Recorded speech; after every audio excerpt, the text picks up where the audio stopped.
Welcome back. Temperatures have been way above average and the real summer heat isn't even here yet. Is your car's air conditioning ready to handle that?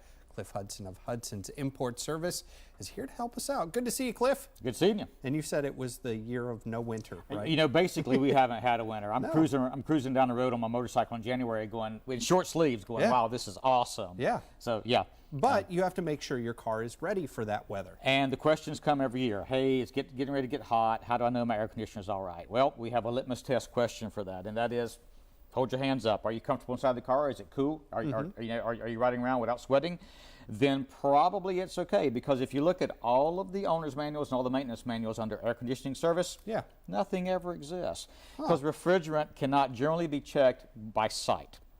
It takes a process to do it. Okay. So except for a couple of things, you know, condition of the belt, condition of the pollen filters, which we're going to talk about here in a minute, except for a couple of things, there's really nothing to do on a regular maintenance program. Now, speaking of regular maintenance, if you're getting your oil change, I have this conversation with people all the time. You know, is your car being serviced regularly? Yes, I've never missed an oil change. Okay, well, what about the other stuff? And then you start looking at the other stuff, you start looking at the whole maintenance program. All they're doing is the oil changes. We're going to get a tight camera shot of this because this is about Guinness Book material here. This is a pollen filter. The nice pretty white thing is a pollen filter. And where's our tight camera? We've got a tight, there we go. This is a pollen filter, and this is what it's supposed to look like. This is the exact same part number that we took out yesterday. And long story short, no, it wasn't black originally. Clean up on aisle 3. Look at that. Yeah. As I said, that's about Guinness Book material there. Now, that's disgusting. A couple of things are relevant. First of all, these are almost always buried somewhere in the engine compartment or somewhere inside the dash. So the oil change places that do stuff real quick, you know, you drive in, you hang out in the lobby, you drive out with an oil change. They typically don't get into procedures like this. And it's probably tough for you to check at home too. That's why they need to bring it to you. Once again, it's buried in the engine compartment or it's buried in the dash. It's not something you can visually look at easily. So number one, when it gets to looking like this, guess what? The airflow out your vents is greatly diminished. Is zero. Yeah, pretty much close to zero. Now think about this. If this didn't exist, all of this stuff used to flow through our air conditioners, through the housings, and into the cabin with us. Wow. So these serve a real purpose. They've been in the industry about 20 years. Not every car has one.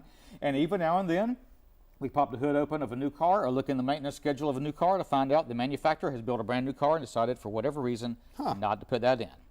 But back to the air conditioner's litmus test. Is it blowing cold? Is someone looking at the condition of your belt? Is someone doing regular routine maintenance to your car?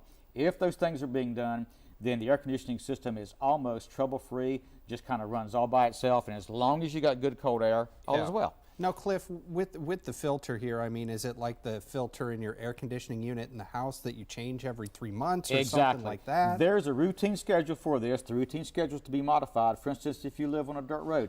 This one is the result of parking under a tree. Obviously. One of those trees that constantly drops all that little stuff. That's the result of this. All this debris we have here, that's off of some kind of tree. Tree debris. So if you park under a tree all the time, if you live on a dusty road, believe it or not, if you spend your entire day on the interstate following a diesel truck, this is going to get dirtier. Huh.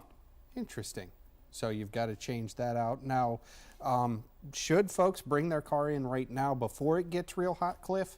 Well, again, the litmus test is if the thing's blowing good and cold air, pretty much all is well.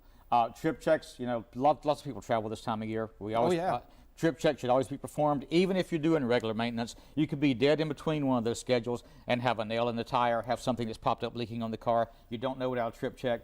And as far as the air conditioning maintenance goes, again, if it's blowing cold, probably all is well. Yep. And, you know, if you're doing routine maintenance, these things are being attended to. That if you're won't following the schedule outlined in the maintenance manufacturer's book, these are being attended to. If not, you could be riding around with one of these and asking yourself, I wonder how come I've got no air coming out Cliff, my vents. We don't want that, so come to Hudson's Imports and Cliff will take good care of you. Great to see you, my friend. Enjoyed it. All right. Take care. Like you said, we got to clean up around here.